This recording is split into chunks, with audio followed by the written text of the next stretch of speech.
우리나라의 첫 달 탐사선 다누리가 사흘 뒤인 5일 오전 8시께 발사될 예정입니다. 최종 점검 결과 성공 가능성이 점쳐지면서 한화와 한국항공우주 등 관련주들의 주가가 초강세를 보였습니다. 성일하이텍이 증시에 성공적으로 입성하면서 배터리 소재 기업들이 IPO를 서두르고 있습니다.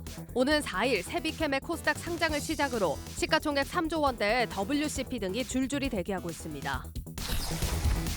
하이마트 등 오프라인 부진으로 만성 적자를 이어갔던 롯데쇼핑이 올해 흑자 전환이 예상됩니다. 백화점 매출 호조와 점포 효율화를 통해 유통 명가의 부활을 예고하고 있습니다. 넷마블이 지난달 말 출시한 신작 세븐나이츠 레볼루션이 양대 앱마켓에서 매출 상위권에 올랐습니다. 1분기 적자 등 실적 부진에 빠진 넷마블이 하반기 흑자 전환 가능성이 커졌다는 분석입니다.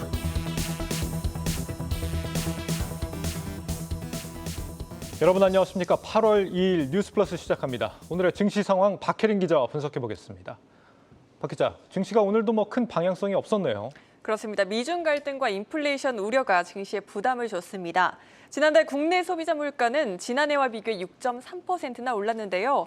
24년 만에 가장 큰 폭으로 오르며 인플레이션 우려가 이렇게 고조됐습니다. 네. 간밤 미국발 경기 침체 우려도 시장의 하박을 자극했습니다. 미국의 7월 ISM 제조업 지수는 2020년 6월 이후 최저치를 기록을 했습니다. 여기에 경기를 가늠해 볼 수 있는 지표들이 이번 주 줄줄이 발표됩니다. 따라서 이 지표들을 기다리며 시장의 긴장감이 감돌고 있는 상황입니다. 네, 외국인들은 또 순유입이 됐는데 의외로 또 기관들의 이 위험 회피 심리가 좀 강했던 하루였습니다. 오늘 밤에 이제 미국 펠로시 하원 의장이 대만을 방문하게 되는데 여기에 대한 중국의 대응이 또 어떻게 나와줄 것이냐에 따라서 증시의 중대 변곡점이 되지 않을까 이런 예상을 해봅니다. 오늘 이런 사흘 얼음판 속에서도 급등한 종목이 있었다고요? 네, 호실적을 발표한 기업들이 오늘 급등했습니다. 오늘 카카오페이와 SK네트워크스, 원피드랩이 실적을 발표했는데 주가만 봐도 어떤 기업의 실적이 잘 나왔는지 알아볼 수 있겠죠. 예. 원티드랩은 역대 최대 분기 실적을 기록하며 주가가 15%나 급등했습니다. 최근 시장은 실적에 대한 눈높이를 워낙 낮춰놓은 탓에 실적이 생각보다 잘 나와준다면 주가가 확 튀어오르는 경향이 있습니다. 카카오페이는 장 마감 후에 실적이 나온 터라 장중 주가는 경계심을 내비치는 정도로 마감했습니다. 네, 원티드랩이 역대 최대 분기 실적을 기록했다고 하는데 오늘 박 기자가 다루고 싶은 그 종목은 원티드랩이 아니고 바로 이 카카오페이죠. 네, 맞습니다. 카카오페이 실적 어떻게 나왔습니까? 예, 또다시 적자를 기록했습니다. 연결 기준 영업 손실은 125억 원, 순손실은 57억 원을 기록했습니다. 시장에서 당초 안 좋을 것이라고 예상을 했는데 뚜껑을 열어보니까 이것보다도 훨씬 더 안 좋은 결과가 나타난 겁니다.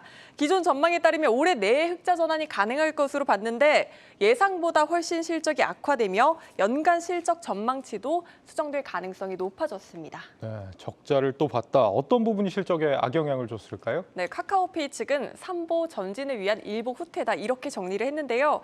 자회사인 카카오페이 증권과 카카오페이 손해보험 등이 이 신규 서비스를 출시하면서 재반 비용이 증가했다고 설명했습니다. 물론 이 말도 일리가 있는 게 별도 영업이익을 따져봤더니 88억 원 흑자를 기록하긴 했습니다. 카카오페이 측은 하반기에는 자회사 사업도 본궤도에 오를 것이라고 밝혔는데요. 특히 카카오페이 증권은 신용거래와 카카오톡 주식거래 서비스를 준비하고 있어 이 하반기 이후 수익성이 개선될 수 있을 것으로 예상됩니다. 그렇군요. 이렇게 안 좋은 실적이 장 마감 후에 나왔다. 그러면 내일 이제 주가가 어떻게 될지 상당히 걱정이 되는데 이미 주가가 떨어질 대로 떨어진 상황이라면서요? 네, 그래프를 한번 보시죠. 제가 봤을 때는 사실 액면 분할을 한 게 아닌가 싶을 정도로 주가가 굉장히 크게 빠졌습니다. 예. 25만 원에 달했던 주가가 공모가보다도 33%가량 빠진 건데요. 사실 뒤이어 말씀드릴 카카오뱅크도 비슷한 흐름을 보였습니다. 한때 국민주로 불리던 카카오그룹주가 주주들을 굶긴다고 해서 일명 굴민주로 불릴 정도로 주가가 크게 하락한 상황입니다. 국민주요? 누가 지었는지 몰라도 장면 센스가 대단한 것 같은데 박 기자가 지은 거 아니죠? 맞습니다. 아, 박 기자가 지었습니까? 네. 네, 한동안 진짜 굶어야 될지도 모르겠는데 좀 배부를 만한 소식 같은 건 없을까요? 수급 측면에서는 숨통이 다소 트일 만한 소식이 있긴 합니다. 지난 6월부터 외국인 수급을 한번 뽑아봤더니 코스피 순매도 1위가 삼성전자, 2위가 카카오뱅크, 3위가 카카오페이를 기록을 했습니다. 다만 이 카카오페이의 경우 이번 MSCI 8월 분기 리뷰에서 편입될 가능성이 높게 점쳐지고 있는 상황이긴 합니다.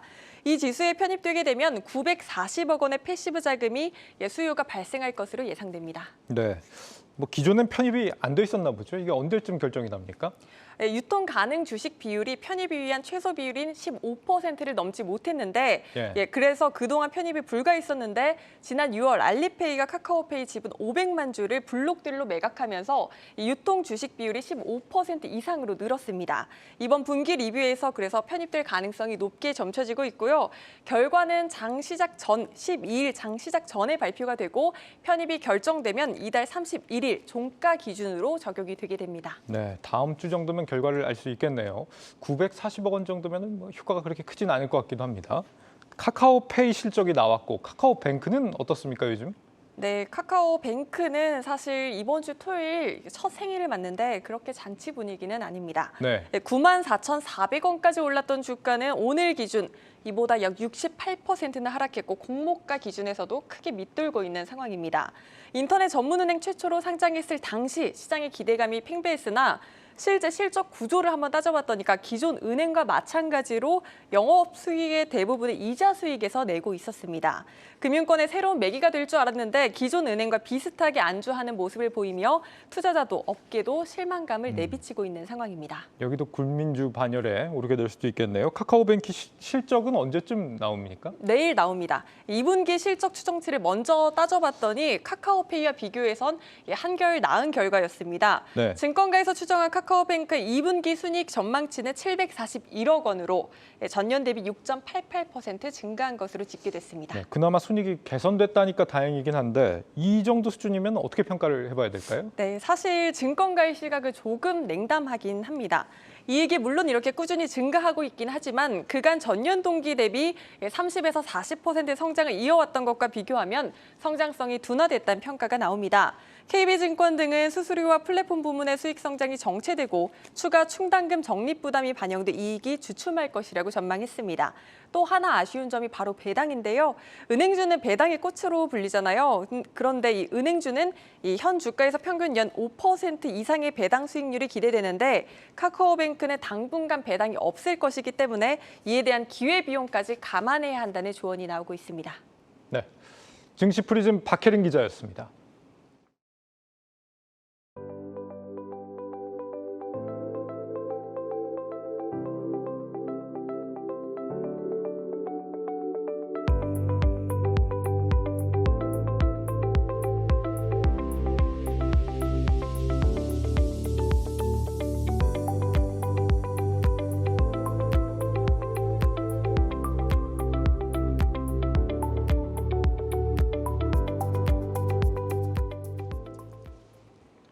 우리 기술로 만든 첫 달 탐사선 다누리가 다가오는 금요일에 발사됩니다. 지난 누리호 성공에 이어서 이번 발사는 관련 기업들의 더 큰 의미가 있다고 하는데 자세하게 알아보도록 하겠습니다. 송민아 기자 나와 있습니다. 송 기자, 먼저 누리호와 다누리. 근데 다누리는 다누리호라고 부르는 게 아니라 그냥 다누리라고 부르네요. 어떻게 다른 겁니까? 네, 그렇습니다. 방금 말씀해 주셨던 것처럼 누리호에서는 이제 호라는 명칭이 있습니다. 그러면서 이제 호는 여기서 알 수 있듯이 발사체를 포함한 전체를 뜻하고요. 그리고 다누리는 이 발사체 안에 담긴 이 탐사선만 말하는 것입니다. 이 누리호와 또 다누리의 또 다른 차이점은 이 지구 주위를 도는 것인가 아니면은 달 주위를 도는가입니다. 누리호 안에 탑재됐던 그 위성은 지구 700km 상공에서 이제 궤도를 돌면서 지구와 관련한 정보를 제공한다고 한다면 이제 다누리의 경우는 달 상공 100km 궤도를 회전하면서 달 표면이나 내부 정보를 얻게 됩니다. 다누리는 원래 3일 발사 예정이었었지만 한번 연기가 됐죠. 다누리를 쏘아 올릴 미국 스페이스 X사의 발사체 펠컨 9의 추가 점검이 이루어지면서 발사일은 오는 5일 오전 8시 8분으로 수정이 됐습니다. 다누리는 이미 지난달 7일 발사 장소인 미국 플로리다주 커네버럴 우주군 기지에 도착을 해서 최종 점검까지 마친 상태입니다. 펠컨 9도 뭐 별다른 큰 문제가 있는 건 아닌 것으로 전해지면서 점검이 마무리되면 정상적으로 발사될 것으로 보입니다. 네, 금요일 오전 발사가 된다고 하니까 같이 좀 지켜보겠습니다. 자, 그리고 다누리라는 이름이 참 예쁩니다. 이 다누리 어떤 뜻이고 뭐 달에 도착해서는 뭐 어떤 일을 하게 되는지 세부적인 내용도 한번 들어볼까요? 네, 좀 부르기도 편하고요. 좀 듣기도 좋은 그런 다누리라는 말은 순 우리말인 달과 또 누리가 합쳐진 이름입니다. 말 그대로 달을 남김없이 모두 누리고 오라는 뜻으로 지어졌습니다. 이 다누리가 달로 가는 방법은 지구와 태양, 달 등 이 천체 중력을 이용해서 이제 달로 향하는 달 전이 궤도 방식입니다.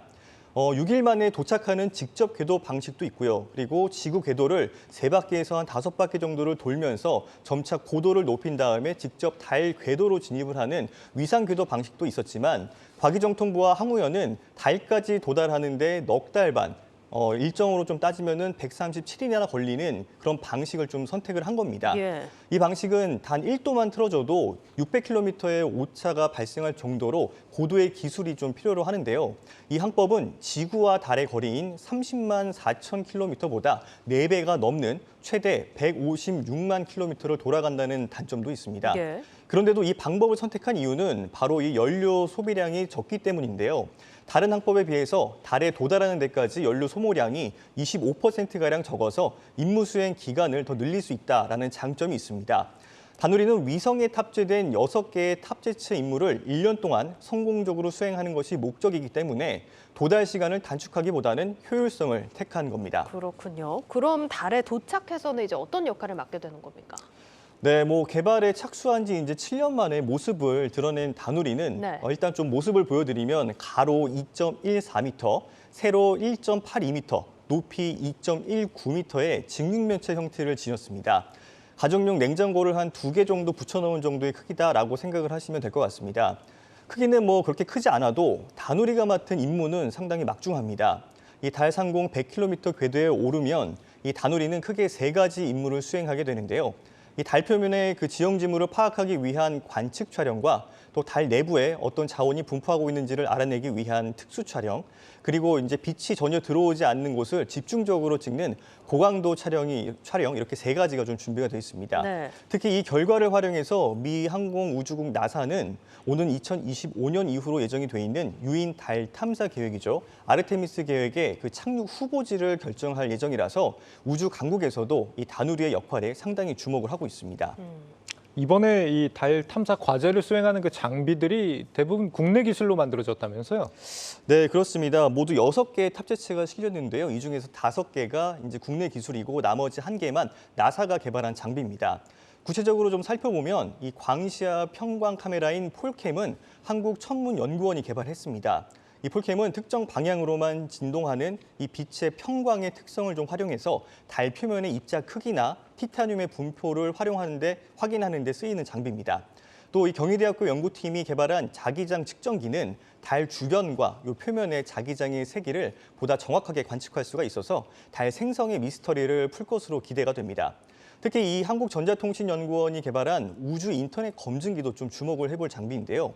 이를 통해서 지구와 달 궤도선 간의 인터넷 성능을 검증을 하고 실시간으로 파일과 동영상을 전달할 수 있을 전망입니다. 이 테스트를 위해서 이 전자통신연구원은 BTS의 뮤직비디오를 보낸다고 하는데요. 달에서 전송한 이 K-팝이 전 세계에 울려 퍼질 수 있을지도 기대를 모으고 있습니다. 네.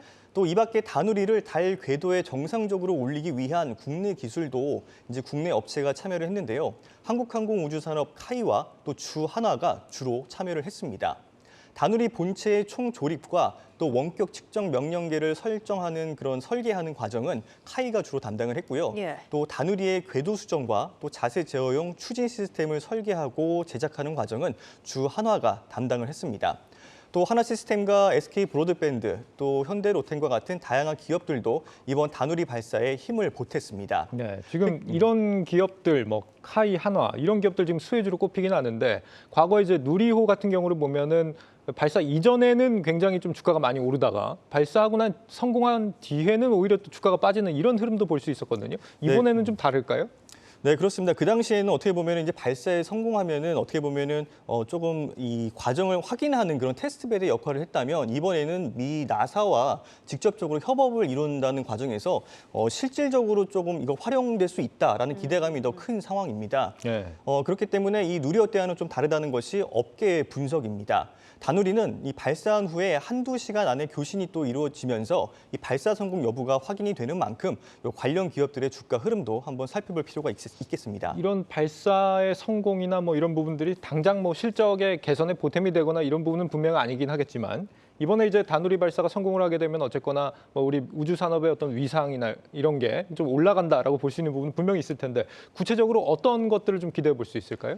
네, 뭐 누리호 때와 마찬가지로 이 다누리의 어떤 그 다누리도 마찬가지로 순수 국내 기술로 이 결과물을 만들어냈다라는 점에서 의미를 좀 찾을 수가 있을 것 같습니다. 특히 이번 다누리 발사에 좀 성공하면은 러시아와 미국, 중국, 뭐 일본, 유럽연합, 인도에 이어서 세계에서 7번째 달 탐사선 보유국에 이름을 올리게 되는데요. 우주 강국 대열의 이정표가 마련되면 물론 이 순수 국내 기술로 제작한 달 착륙선으로 심우주를 탐사하는 길도 빠르게 열릴 것으로 전망이 됩니다.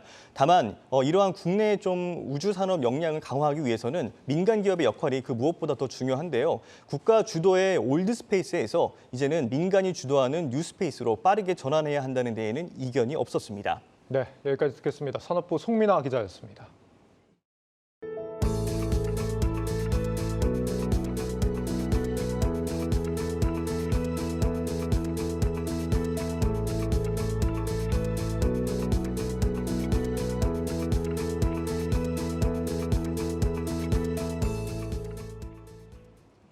요즘 IPO 시장에서 투자자들의 관심을 거의 유일하게 받고 있는 업종이 있죠. 바로 전기차 배터리 소부장 업체들입니다. 성일 하이텍에 이어서 오는 목요일에는 세비캠이 상장을 하는데 그 외에도 상장을 앞둔 기업들 더 있다고 합니다. 옥석 가르기 필요하겠죠. 강미선 기자와 함께 짚어보도록 하겠습니다. 강 기자, 먼저 세비캠 상장 얼마 안 남았습니다. 앞서서 청약 결과는 좀 어땠나요? 네, 먼저 배터리 재활용 기업인 세비캠의 상장이 이틀 앞으로 다가왔는데요. 네. 일반 청약 경쟁률이 1724대 1을 기록했는데 하반기 IPO 최대어로 꼽힌 성일하이텍보다 높은 경쟁률을 보이며 이제 배터리 IPO 흥행 바통을 이어받는 모습입니다. 네. 성일하이텍과 비슷하게 폐배터리를 재활용하고 반도체 공정에서 나오는 폐산도 재활용하는 기업입니다. 성일하이텍보단 뒤늦게 사업을 좀 시작을 했고 외형도 좀 다소 작아서 공모가는 성일하이텍보다 좀 더 낮은 35,000원에 결정됐습니다.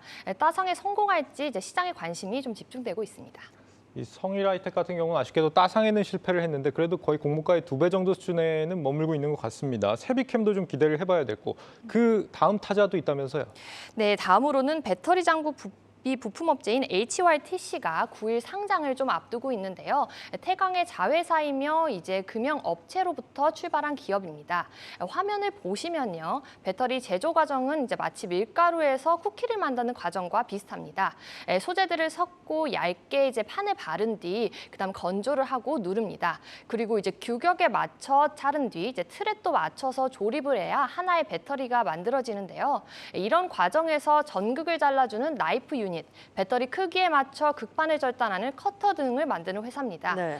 칼날처럼 좀 마모돼 1년에 한 번씩 갈아줘야 하는 소모품들을 LG엔솔, 삼성 SDI, SK온과 같은 국내 배터리 3사에 납품하고 있습니다. 네, 지금 배터리 부품 장비 업종이라는 건데 이게 뭐 소재나 폐배터리 분야에 비해서는 사실 생소합니다. 이게 뭐 유망한 분야일까요? 어떻게 봐야 될까요? 네, 이제 배터리 소부장 기업 중에서 배터리 전문 부품 이제 장비 업체 상장은 좀 그리 많지 않습니다. 네. 배터리 성능과 품질을 좌우하는 것은 장비 부품보다는 소재인데요.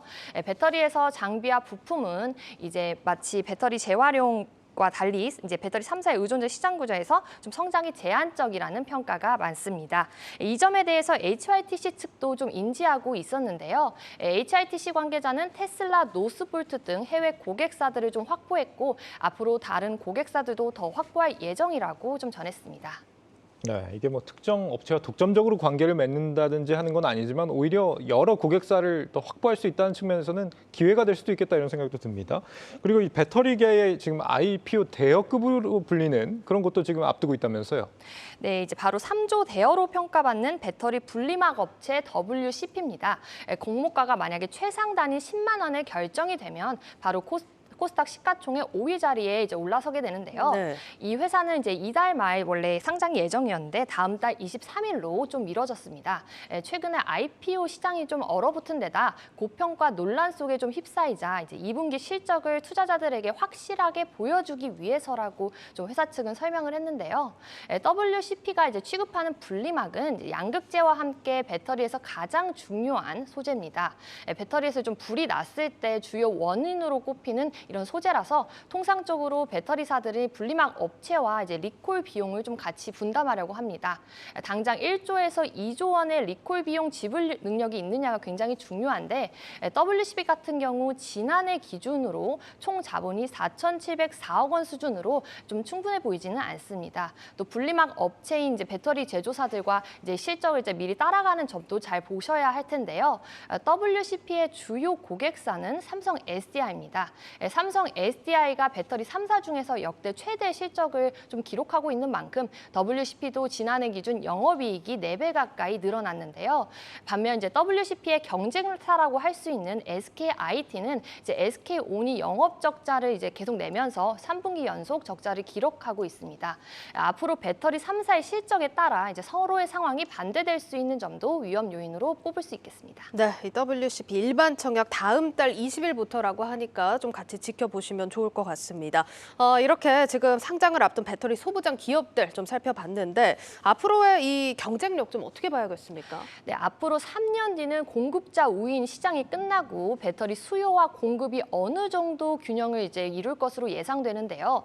양극재와 배터리 재활용 기업들이 이 시점을 넘어서도 성장 가능성이 높다고 전문가들은 평가하고 있습니다.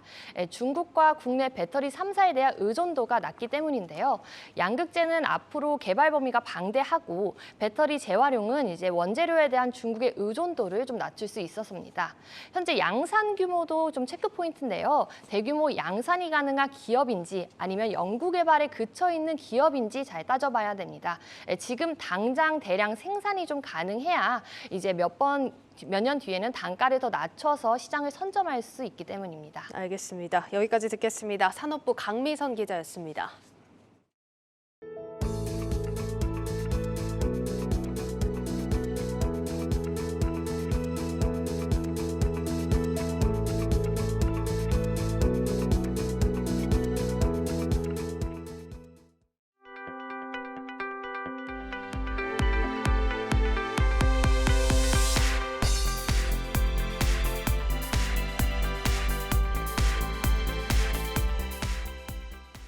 배당주 투자에 때 아닌 자금이 몰리고 있습니다. 배당 시즌이 아닌데도 뜻밖의 흐름인데 주가가 크게 오르지 않을 걸로 보이자 배당 수익으로 이를 만회하려는 움직임으로 풀이됩니다. 박찬희 기자입니다. 최근 한 달 새 배당주 펀드에 유입된 자금은 827억 원. 인플레이션 우려와 금리 인상으로 증시가 기술적 반등 이후 박스권에 머물자 상대적으로 매력이 높아진 배당주로 자금이 집중된 겁니다. 증권업계에서는 연초 대비 증시의 낙폭이 큰 만큼 높은 배당 수익률을 노릴 수 있다고 말합니다. 지금 기준으로 보면 배당 수익률이 한 2.8% 정도 나옵니다. 역사적으로 가장 높은 수준이에요. 작년에 이제 순이익이 한국이 최대치였는데 주가는 또 안 좋은 거잖아요. 배당 재원은 모두 순이익이 되는 거고 주가는 좀 많이 빠져서 현 시점에서는 배당주는 저평가되어 있다 이렇게 생각을 하고 있습니다. 최근 2주간 KRX 고배당 50과 배당 성장 50 지수는 5% 넘게 상승하며 같은 기간 코스피 상승률을 웃돌았습니다. 올해 배당 수익률이 5%를 웃돌 것으로 전망되는 상장사는 31곳이며 BNK 금융지주가 9.48%로 가장 높은 배당 수익률이 예상됩니다. 이 밖에 전통적인 배당주로 꼽히는 금융, 건설, 에너지 기업들이 이름을 올렸습니다. 배당주 ETF에 대한 관심도 높습니다. 국내 대표 배당주 ETF인 코덱스 고배당과 서학개미 순매수 상위 종목에 항상 이름을 올리는 SCHD는 각각 5%, 3%의 배당 수익률을 제공합니다. 배당주 매수 시기가 점차 앞당겨지고 있다는 분석도 나옵니다. 경제나 이런 것들이 뭐 급격하게 좋아지기 어렵다고 보니까 그냥 안전자산 선호의 어떤 경향성으로 배당주를 보시는 시각도 좀 있는 것 같고 전통적으로 배당주 시뮬레이션 돌려보면 여름에 사서 한 11월, 12월쯤 파는 게 제일 수익률이 좋게 나오긴 해요. 다만 단순히 높은 배당 수익률만 보고 투자할 경우 낭패를 볼 수도 있습니다. 배당 성향과 무관하게 실적이 악화되면 주가가 급락할 수 있기 때문입니다. 따라서 외국인과 기관 투자자가 선호해 유동성이 풍부하고 실적이 뒷받침되는 종목으로 대상을 좁혀야 한다는 조언입니다. 증시가 바닥을 찍었는지 여부를 둘러싸고 논란이 한창인 가운데 개인 투자자들은 보다 안전한 배당 투자를 그 어느 때보다 서두르고 있습니다. 한국경제TV 박찬유입니다. 증권업계가 은행 계좌뿐 아니라 증권사 계좌에서도 기업들의 자금을 자유롭게 송금하고 이체할 수 있도록 허가해달라고 요구하고 나섰습니다. 법인 사업을 확대하기 위해서인데 은행들이 반발하고는 있지만 여당과 한국은행의 반응은 일단 긍정적입니다. 배성재 기자가 취재했습니다. 지난달 27일 열린 여당 정책위원회와 금융투자업계의 간담회. 이 자리에서 업계 관계자들은 증권사들의 법인 지급 결제를 허용해달라고 건의했습니다. 증권사의 법인 지급 결제 허용 문제는 2007년까지 거슬러 올라갑니다. 당시 정부는 자본시장법에 증권사의 지급 결제 업무를 허용했고 증권사들도 지급 결제망 이용 참가금 3천억 원가량을 냈습니다. 그러나 은행권의 반발로 증권사의 지급 결제 업무는 개인에 한해서만 문이 열렸습니다. 증권사들은 지난 15년간 지급 결제가 범용적 금융 서비스이기 때문에 제한 없는 업무 허용이 필요하다고 주장해왔습니다. 법인 지급 결제가 허용되면 법인은 증권사 계좌를 지금의 은행 계좌처럼 사용할 수 있게 됩니다. 직원들의 증권사 계좌로 송금도 가능해지기 때문에 증권사 계좌를 월급 통장으로 사용할 수도 있게 됩니다. 증권사로선 법인 사업을 확대할 수 있고 급여 통장 확보를 통해 몸집을 늘릴 수 있는 좋은 사업인 셈입니다. 새 정부도 업권을 넘나드는 규제를 풀겠다는 입장입니다. 김주현 금융위원장은 금융권 회장단을 만나 금산분리에 얽매이지 않고 규제 개선에 나서겠다며 이 같은 움직임에 힘을 싣는 모습을 보였습니다. 법인 지급 결제 허용에 실질적인 키를 쥐고 있는 한국은행에서도 긍정적인 기류가 감지되는 상황. 반면 이해관계가 얽혀있는 은행권은 여전히 금산분리 등을 이유로 반대하고 있습니다. 간담회에 참석한 한 정책위원은 효용성만 있다면 수용 가능하다면서도 관련 준비가 더 필요해 보인다고 답한 것으로 전해집니다. 미국과 유럽을 비롯한 대다수 선진국에서도 금융업권과 상관없이 법인 지급 결제가 허용되고 있는 만큼 이번에는 허용 가능성이 그 어느 때보다 높다는 분석이 나옵니다. 수차례 벽을 넘지 못했던 증권사 월급 통장이 이번에는 실현될 수 있을지 그 결과가 주목됩니다. 한국경제TV 배성재입니다.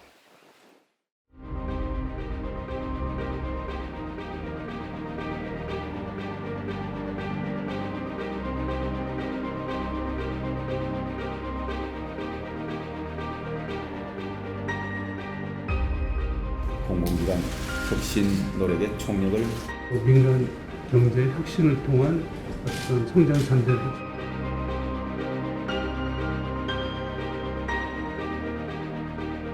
정책 금융기관들이 그런 중장기적인 어떤 민간의 혁신 지원 차원에서도 뭔가 좀 생각을 하고 역할을 하지 해야 되는 거 아닌가 이런 생각을 해봤습니다.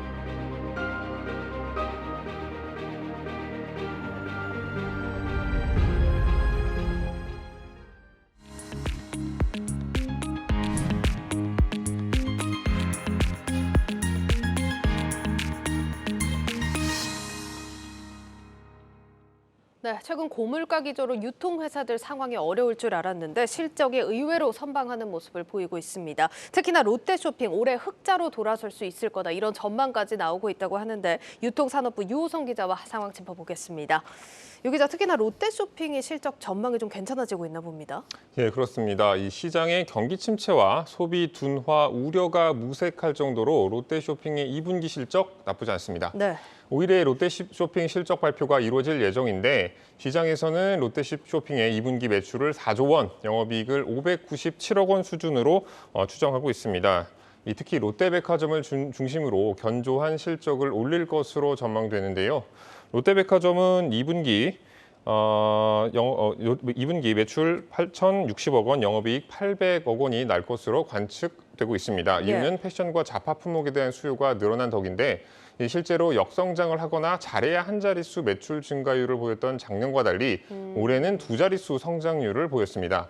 대신 명품 품목에 대한 소비는 줄어드는 모습을 보였는데 사실 이것도 롯데백화점 입장에서는 오히려 호재로 작용했습니다. 이 아무래도 패션과 잡화 같은 품목이 수수료를 많이 떼가는 명품 품목에 비해 마진율이 높기 때문인 것으로 분석됩니다. 예, 지금 의외로 좀 선방하는 실적 보여주고 있는 상황인데 롯데쇼핑이 사실 백화점 말고도 여러 가지 사업군이 있잖아요. 다른 사업들은 어떤가요? 네, 이 롯데쇼핑 사업은 크게 백화점과 마트, 전자제품점, 슈퍼, 홈쇼핑, 영화관 등으로 구성이 됩니다. 네. 이 백화점과 함께 주력인 마트 사업의 매출은 지난해보다 5% 정도 늘 것으로 예상이 되고 여전히 영업 적자지만 적자폭은 크게 축소될 것으로 보입니다. 또 영화관 사업인 컬처웍스도 리오프닝으로 극장 내 취식이 재개되고 흥행 영화가 잇따라 등장하면서 영업 적자폭이 개선될 것으로 보입니다. 다만 가전 사업을 담당하는 하이마트는 아직 부진한 모습입니다. 요약하자면 백화점의 실적이 양호한 가운데 그동안 뼈를 깎는 구조조정의 효과가 나타나면서 증권가에서는 올해 5년간 지속된 당기순 손실을 털어내고 이 롯데쇼핑이 흑자로 돌아설 것이다라는 분석을 내놓고 있습니다. 예, 근데 이 롯데쇼핑이 영업이익은 꾸준히 좀 나왔던 것 같은데 5년간이나 당기순 손실이었습니까? 그렇습니다. 이 영업이익은 낮지만 말씀하신 것처럼 이 손상 차손 때문에 당기순이익은 만성 적자 상태였습니다. 네. 이 손상 차손이라는 것은 회계상의 용어인데 쉽게 말해서 현재 자산 가치가 내가 샀을 때의 장부 금액보다 떨어졌을 때 발생하는 비용이라고 생각을 하시면 될 것 같습니다. 예. 이 롯데쇼핑의 사업 포트폴리오를 보면 이 오프라인 점포를 통해 수익을 창출하는 경우가 대부분인데요. 이 장사가 잘 될 때는 이런 오프라인 점포들이 가치가 높은 것으로 평가를 받지만 반대로 장사가 부진할 때는 평가 가치가 떨어지겠죠. 예. 이때 자산 가치가 장부 금액보다 떨어지면 그만큼 손상 차손이 인식이 되고 이는 곧 단기 비용에 반영이 되면서 단기 순이익이 줄어들 수밖에 없게 됩니다. 롯데쇼핑의 경우 백화점 장사가 잘 된다고는 하지만 온라인 쇼핑이 활성화되면서 할인점이나 슈퍼는 매출과 영업이익이 계속해서 줄어들고 있는 실정입니다. 또 최근 거리두기 제한이 풀리기 전까지 영화관 사업이 부진했습니다. 이 때문에 시장에서는 롯데쇼핑이 가진 자산 가치를 낮게 평가했고 손상 차손이 계속해서 쌓일 수밖에 없었던 겁니다. 그러면 올해 흑자 전환한다 이런 전망이 나온다는 게 이 손상 차손을 줄이는 데 성공했다 이런 의미인가요? 그렇습니다. 또 이 롯데쇼핑은 지난 2년간 뼈를 깎는 점포 효율화 작업을 통해서 이 사업 효율화를 진행해 왔거든요. 예. 일단 그 헬스앤뷰티 스토어인 롭스의 경우에는 다른 로드샵 매장에 비해서 전문성이 떨어진다고 판단해서 시장에서 완전히 철수하기로 결정했고요. 할인점이나 슈퍼 같은 경우도 부실 점포를 정리하는 등 몸집 줄이기에 나섰습니다. 예. 또 2년간 마트는 10여 개, 슈퍼의 경우에는 150여 개 점포가 폐점을 한 것으로 집계되고 있고요. 이러한 노력 덕분에 한때 1,000억 원이 넘었던 롯데쇼핑의 손상 차손 규모는 지난해 552억 원 수준까지 줄어들었습니다. 이 손상 차손 감소로 단기 비용이 줄었기 때문에 올해 롯데쇼핑 단기 순이익이 6년 만에 흑자로 돌아설 수 있을 것이다. 이런 전망이 나오고 있는 상황입니다. 예, 최근에 롯데쇼핑 경영진도 이게 대거 교체가 됐던데 여기에 따른 영향도 있다 이렇게 볼 수도 있는 겁니까? 그렇습니다. 일단 롯데쇼핑이 변할 수 있었던 것은 이 신동빈 롯데그룹 회장의 결단 덕분입니다. 신 회장은 지난해 조직을 개편하면서 강도 높은 정기 임원 인사를 단행했습니다. 네. 여기서 신 회장은 P&G 출신의 김상현 전 홈플러스 대표를 롯데쇼핑 수장에 앉히는 파격 인사를 선보였는데요. 그간 롯데쇼핑에 비롯데 출신 CEO가 단 한 명도 없었다는 점을 감안한다면 신 회장이 유통조직 변화에 얼마나 목말라 있었는지를 알 수 있는 대목이라고 할 수 있습니다. 네. 또 일단 김상현 부회장은 롯데쇼핑 사업 효율화 기조에 발맞춰서 당장 수익이 나지 않을 사업은 하지 않겠다고 선언한 상태입니다. 쿠팡이나 마켓컬리 같은 이커머스 업체들이 유통 생태계를 재편하고 있지만 이들을 따라잡기 위한 투자를 하지는 않겠다는 속내를 가지고 있는 것으로 보이는데요. 예. 이 대신에 롯데가 고객들의 첫 번째 쇼핑 목적지가 돼야 한다는 메시지를 강조하고 있는데 이는 품질 좋은 물건을 가장 싸게 판다는 유통업의 본질에 보다 집중하겠다는 의미이기도 합니다. 예, 잘 들었습니다. 여기까지 듣겠습니다. 유통산업부 유호성 기자였습니다.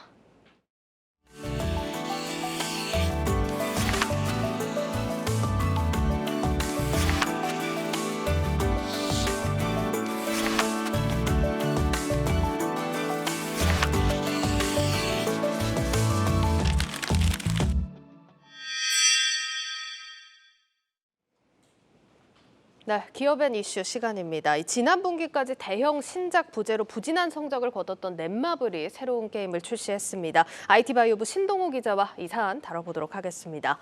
신 기자, 이게 새로 출시한 게임 반응이 좀 어떤가요? 네, 일단 4년 만에 넷마블이 이 자체 IP 게임을 출시를 했습니다. 네. 출시 하루 전 이 사전 다운로드만으로도 이 애플의 인기 다운로드 1위에 올랐고요. 아직 뭐 출시한 지 일주일이 지나지는 않았습니다. 근데 출시 이후에 애플 구글 스토어 이 무료 게임 순위에서 1위를 차지하고 있습니다. 이 지금까지 흥행에 성공한 대부분의 게임을 살펴보면 이 사전 다운로드만으로도 이 구글 또는 애플 인기 1위를 하고 또 출시 일주일 기준 이 양 마켓의 매출 톱 10을 기록한 것을 볼 때 인기 순위를 보면 이번에 이 세븐나이츠 네볼루션이라는 게임이 흥행이 어느 정도 예상이 되는 상황입니다. 네, 일단 반응은 좀 굉장히 좋은 것 같은데 이번 게임이 특히나 넷마블에서 주목을 하는 이유가 있을까요? 네, 앞서도 말씀드렸듯이 이번 게임이 이 대표 IP 게임이 4년 만에 출시했다고 말씀드리지 않았습니까? 네. 이 사실 이 넷마블의 최대 약점으로 꼽히는 부분이 바로 이 대표 IP가 없다는 겁니다. 이 게임 업계에서는 이 자체 IP를 보유하고 있어야지 큰 성공을 할 수 있는데요. 이 NC소프트 하면은 니니지라는 대표 IP가 있고요. 뭐 크래프톤 하면 배틀그라운드, 또 넥슨을 하면은 이 카트라이더라는 게임이 있죠. 그렇죠. 이렇게 게임사들이 이 자체 IP를 보유하고 있어야 하는데 상대적으로 이 넷마블은 이 자체 IP가 조금 약했습니다. 네. 그런 의미에서 이번 게임이 의미가 있고요. 부진했던 넷마블의 현 상황을 타개하고 또 하반기 실적 개선에 키를 쥐고 있다. 뭐 이렇게 설명드릴 수 있을 것 같습니다. 예, 뭐 실적도 한번 살펴보죠. 뭐 최근에 게임사들이 전반적으로 좀 실적이 좋지 않았는데 넷마블도 마찬가지입니다. 어떤가요? 네, 맞습니다. 뭐 말씀하셨듯이 게임사 전반적으로 실적이 좋지 않았죠. 예. 넷마블을 살펴보면은요, 이 지난 1분기 연결 기준 매출이 한 6,300억 원에 영업 손실은 119억 원을 기록하면서 적자 전환을 했습니다. 2분기 예상 실적을 보면은 뭐 매출은 비슷하고요. 영업이익 같은 경우에는 75억 원 수준입니다. 1분기와 비교를 했을 때 흑자 전환이 예상이 되지만요, 이 지난해 같은 기간과 비교를 하면은 매출은 한 약 15% 증가하고 영업이익은 약 53% 줄어들었다.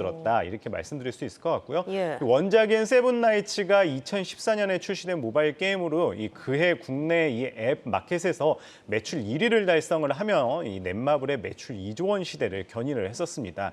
이 때문에 세븐나이츠 네볼루션이 이 넷마블의 성장 정체를 타개할 돌파구가 될 거란 이 기대감이 나오고 있는 상황입니다. 예, 그래서 더 중요하지 않을까 싶은데 근데 넷마블의 경우에는 경쟁사에 비해서 영업 이익률이 굉장히 낮다면서요? 네, 맞습니다. 이 넷마블이 국내 게임 업계 중에서 영업이익률이 상당히 낮은 편입니다. 네. 대체적으로 이 게임사들의 이 평균 영업이익률을 살펴보면요, 20%에서 30%에 육박하는 것을 볼 수 있습니다. 그런데 이와 달리 넷마블의 경우 이 영업이익률이 한 자릿수대입니다.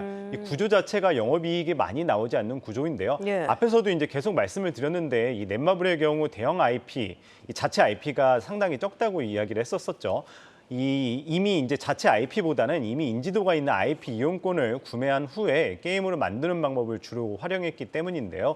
뭐 제2의 나라라든지 리니지 네볼루션 등과 같이 이 IP를 빌려 쓰다 보니까 수익의 상당수를 IP 사용료로 지불을 하게 됩니다.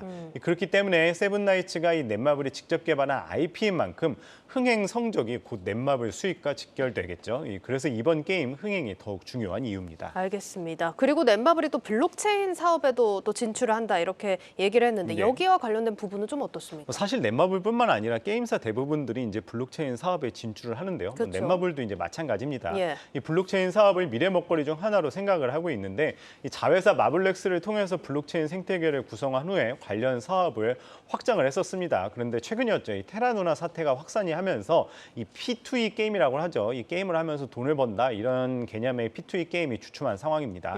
여기 여전히 국내에서는 블록체인 게임 출시가 불가능한데요. 예. 하지만 이 블록체인 사업을 미래 먹거리로 삼은 만큼 뭐 순차적으로 앞으로 뭐 개발하고 더 집중한다는 계획입니다. 예, 마지막으로 일단 들어보니까 신작이 좀 중요할 수밖에 없겠다 이런 상황인 것 같은데 이 게임 하나만으로는 사실 부족하지 않을까 싶기도 하거든요. 네, 맞습니다. 뭐 3분기에만 약 7가지 이상의 신작 게임이 예정돼 있습니다.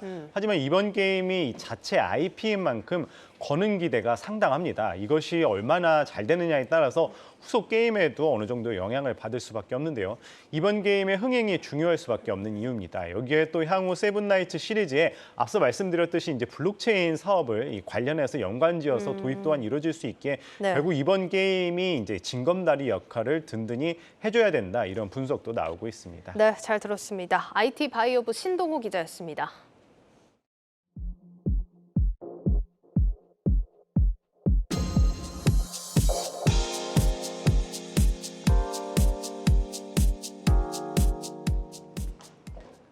7월 소비자 물가 상승률이 23년 8개월 만에 최고치를 기록했습니다. 다음 달엔 다소 완화될 거란 예상이 나오지만 물가 상승을 예상하는 소비자들의 심리가 또다시 물가를 끌어올리고 있는 데다 주춤해진 국제유가의 상승세도 아직 안심할 단계는 아닌 걸로 보입니다. 전민정 기자입니다.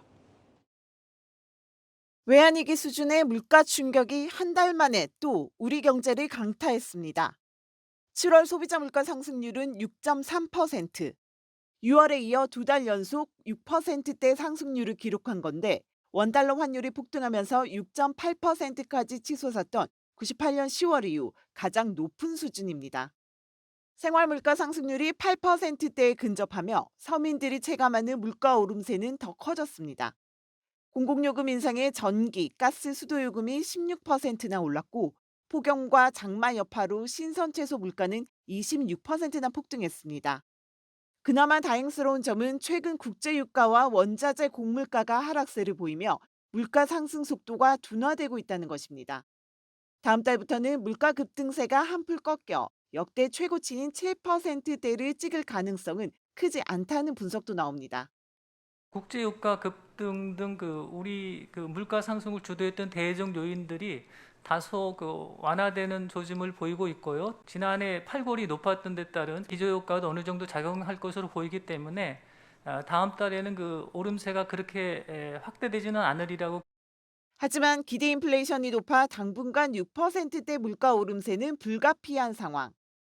정부와 한국은행은 오는 10월께 물가가 정점을 찍을 것이라 내다보지만 여기엔 국제유가가 지금보다 더 오르지 않는다는 전제가 깔려 있어 불확실성이 큽니다. 인플레발 경기 침체 우려도 정부로선 고민입니다. 한은이 물가 오름세가 꺾일 때까지 금리 인상 기조를 이어가겠다고 한 만큼 넉 달 연속 감소세를 보인 소비는 하반기에도 부진을 이어갈 가능성이 높습니다. 물가는 오르는데 소득은 충분히 안 오르는 경우가 많잖아요. 또 소비도 좀 위축이 되고 그럴 가능성도 있고요. 수출이 어느 정도 떠받쳐주긴 하겠지만은 세계 경기나 이 불확실성도 크고 수출로 또 이걸 다 만회하기도 어려운 상황이고 그래서 경기 관련해서도 좀 하방 리스크가 상당히 있다 이렇게 봐야죠. 정부는 하반기 생활물가 안정을 위해 농수산물 공급 물량 확대와 할인 쿠폰 지원 등을 포함한 추석 민생 안정 대책을 이달 중 내놓는다는 계획입니다. 한국경제TV 전민정입니다. 예금금리와 대출금리의 차이를 말하는 예대금리차. 은행들이 대출금리는 많이 올리고 예금금리는 적게 올린다는 불만들이 터져나오자 정부가 예대금리차를 공시하는 방안을 추진하고 있습니다. 그런데 막상 제도의 실효성에 대한 시민들의 반응은 예상과는 달랐습니다. 정호진 기자가 알아봤습니다. 신용대출금리 6%, 주택담보대출금리 4%. 금리 인상기에 접어들며 대출금리가 급등하자 금융당국이 과도한 예대금리차 확대를 견제하기 위해 칼을 꺼내들었습니다. 예대금리차란 은행의 예수금과 대출금의 금리 차이를 뜻하는 말로 일반적으로 예대금리차가 커질수록 금융회사의 수익도 늘어납니다. 금융위원회는 은행들의 예대금리차를 공시하는 제도를 도입해 소비자들을 향한 과도한 금리 전가에 제동을 걸 계획입니다. 매달 은행 간의 순위가 매겨지는 만큼 금리 경쟁을 유도하고 금융 소비자들의 알 권리도 보장하겠다는 취지입니다. 이 같은 금융당국의 엄포에 2%포인트를 넘어섰던 예대금리 차는 점차 감소세를 보이고 있습니다. 하지만 시민들의 반응은 엇갈렸습니다. 정보를 참고하겠다는 의견도 있었던 반면 개인의 대출 한도와 금리가 더 중요하다는 목소리도 나왔습니다. 만약에 제가 대출을 받는다고 하면 그 부분을 참고해서 주거래은행을 좀 옮길 수도 있고.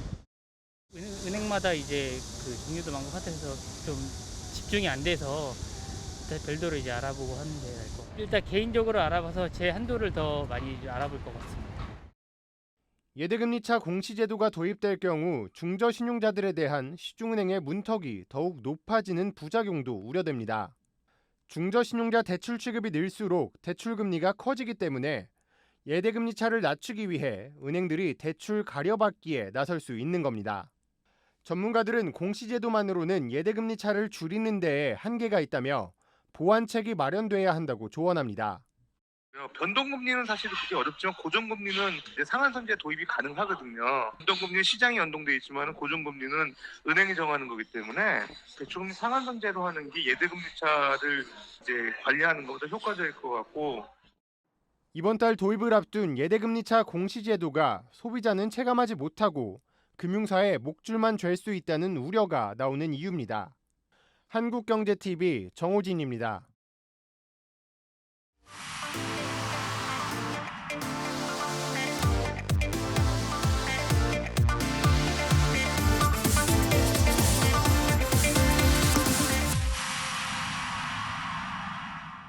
고 웨스트 시간입니다. 글로벌 콘텐츠부 오민지 기자와 함께하도록 하겠습니다. 기자, 오늘 어떤 얘기 전해주십니까?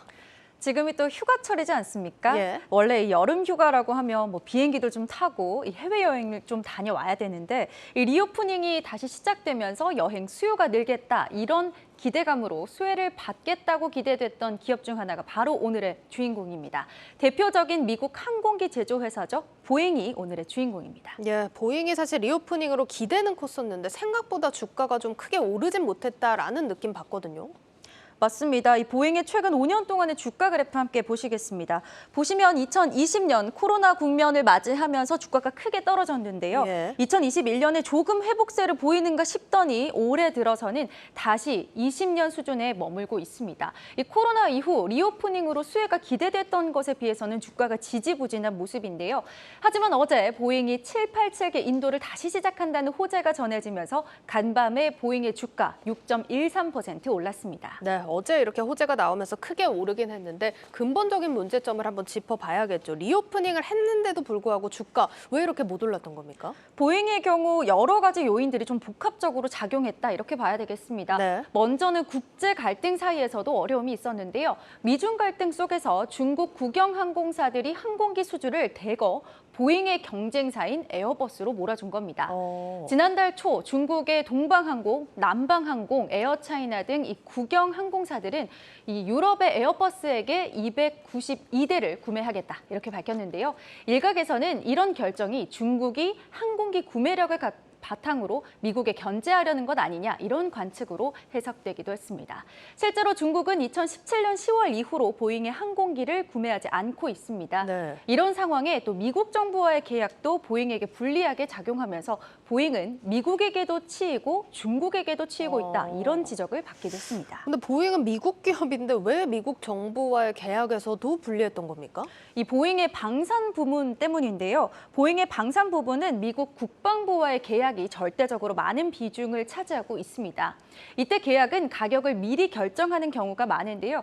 그렇다 보니 이 인플레이션, 또 공급망 문제 등으로 비용이 오르고 있었지만 이런 오른 비용을 고객에게, 다시 말해서 미국 국방부에게 전가하기 어려운 구조였던 겁니다. 예. 이 보잉의 사업 부문별로 영업 마진을 비교해봤습니다. 방위 산업의 경우 기존에는 13.9%였는데요. 올해 2분기에는 1.1%로 크게 급감을 했습니다. 민항기나 글로벌 서비스 부분에서는 마진이 크게 개선된 것과는 좀 상반된 모습입니다. 예. 그러면서 이번 2분기 보잉의 방산 부문 매출 성장률은 무려 마이너스 10%를 기록했습니다. 이런 미중 관계뿐만 아니라 세인트루이스 보잉 공장에서도 세 곳이 파업을 예고하기도 했고요. 무엇보다 이번 호재와 직결되는 787 인도 중단이 가장 문제가 되기도 했습니다. 근데 인도는 왜 중단됐던 겁니까? 지난해 6월에 보잉 787기가 제조 과정에서 문제가 있다라고 하면서 중단이 된 겁니다. 네. 이 보잉의 주력 기종인 787 드림라이너의 인도가 1년 넘게 중단됐던 건데요. 통상적으로 고객사들은 항공기 인도가 1년 이상 지연되면 벌금을 내지 않고 구매 계약을 취소할 수 있습니다. 이 계약 취소분을 제외하고 보잉이 제작한 채로 인도를 기다리는 제트기는 120대인 것으로 전해지고 있습니다. 보잉이 인도하는 항공기 수가 늘수록 자연히 수익이 개선될 텐데요. 어제 미국 연방항공국이 보잉 787기의 수리 검증 계획을 승인하면서 이 기종을 인도할 수 있게 된 겁니다. 특히 앞서 보신 것처럼 중국 항공사들과의 거래도 순탄하지 않고 있어서 특히나 이 중단됐던 인도가 얼른 재개되는 것이 이번 보잉 실적의 결정적인 시점인 겁니다. 월가에서는 이번 인도 재개로 보잉이 올해 중으로 787 제트기 중 약 85대를 인도할 것으로 예상했습니다. 알겠습니다. 뭐 다행이긴 한데 일단 간밤에는 좀 한 6% 가깝게 올라왔습니다. 이런 상승 모멘텀이 좀 계속해서 이어질 수 있을까요? 이번 호재가 보잉에 분명 긍정적이라는 평가입니다. 모건 스탠리에서는 보잉이 가지고 있는 120대의 재고가 170억 달러 매출로 이어질 수 있다고 평가했는데요. 그러면서 이번 인도 재개가 보잉 주가에는 긍정적인 촉매제다 이렇게 기대감을 보였습니다. 모건 스탠리의 시나리오는 올해 20대, 내년에 66대, 24년에는 110대가 인도될 것으로 전망을 했습니다. 골드만삭스에서도 7, 8책의 인도 재개로 재고로 묶인 현금 흐름이 해소되고 생산율이 상승될 것이다 라면서도 120대의 가치는 70억 달러 수준의 재고 가치가 될 것이다 이렇게 평가를 했습니다. 이 JP모건에서는 항공기 인도가 늘면서 2022년부터 그러니까 올해부터 현금 창출에 나설 것으로 보인다 이렇게 평가를 했고요. 반면 제프리스에서는 인도가 천천히 재개될 것이다 라고 하면서 23년까지는 비정상적인 비용이 나올 수 있기 때문에 올해는 마이너스를 기록할 것이다 이렇게 평가했습니다. 네, 잘 들었습니다. 고 웨스트 글로벌 콘텐츠부 오민지 기자였습니다.